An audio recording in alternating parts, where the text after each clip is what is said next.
Let's return straight away to our top story and those rising tensions between the US and North Korea. A US submarine now in South Korean waters. Let's speak to Anthony Ruggiero. He's from the Foundation for Defense and Democracies and he's in our Washington bureau. Thank you so much for joining us here on the programme. The stakes couldn't be higher and nor could the tension. How concerned are you?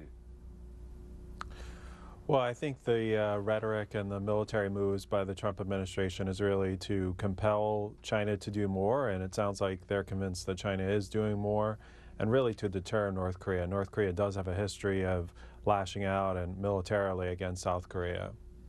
That news I was just reading out of a US submarine arriving in South Korean waters, the Americans say it is routine, but how useful is a demonstration, a show of power like that? Well, it's routine, and it certainly is a prudent move, and it's good timing, I think. I think the North Koreans have been deterred from acting out against South Korea. I think that North Korea, you know, it's easy to forget that just a month or two ago, they simulated a missile attack on a Japanese military base. And so North Korea is really the one that's been increasing the tensions with its nuclear and missile programs. I think it's good to have military forces there to respond to any North Korean provocation. Just briefly on this point, how provocative in this climate would it be if North Korea chose to have another nuclear test? Well, I think North Korea, for the last 10 years or so, the international community has spoken with one voice that North Korea's nuclear weapons program, is a violation, and they should be going in the opposite direction. I think, we're not ready for talks. I think North Korea is not ready to give up its nuclear weapons program. I think the next, any nuclear test is certainly a provocation. You talked about China increasing the pressure. What would you like to see the Americans do to exert, to somehow persuade Beijing to actually do that? What should Donald Trump actually do? Well, at some point, the President Trump is going to have to make the decision to switch from, cooperation with China to confrontation with China, because Beijing is not going to do what is necessary in terms of the level of pressure necessary to change North Korea's calculus. The Trump administration is going to have to put China's interests at stake, and that's going to take sanctioning Chinese companies that lead these sanctions evasion networks for North Korea, and it's going to take going after Chinese banks that are financing these activities. Is there any scenario that you could see that actually makes it in any way sensible to have a military strike before North Korea actually has a nuclear weapon? Well, I noted the retaliation for a North Korean military strike, I think, is certainly one that would likely make sense. I think the North Koreans hopefully are getting the message that they shouldn't do that again.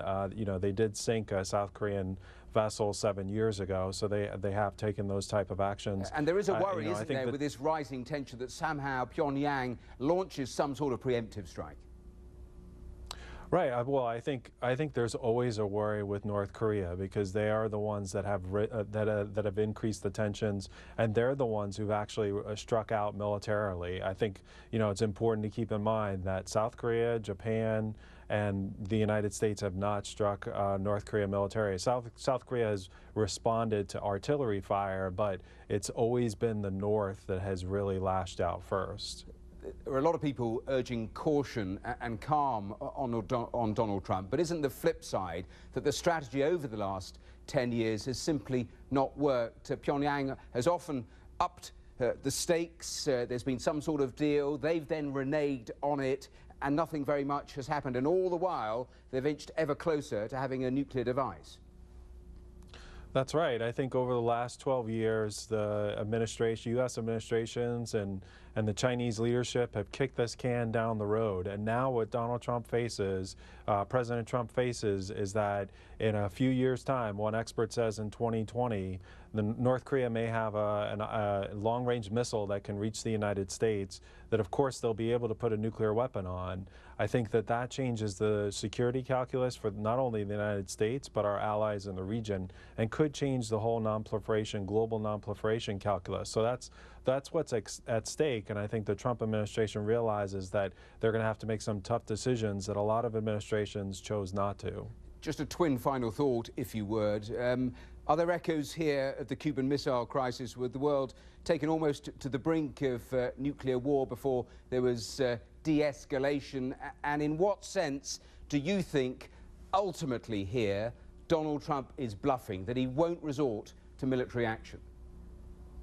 Well, I don't think he's bluffing in the sense that I think he has made clear that any North Korean military action will be responded to. I'm not sure that the Cuban Missile Crisis is the right analogy, but I think that North Korea has been a global threat for the last 10 years, and it's certainly unfortunate that, especially the Chinese have basically ignored that threat and really, belligerently, accused the United States of hyping the threat, and now they're the ones also that need to help solve it.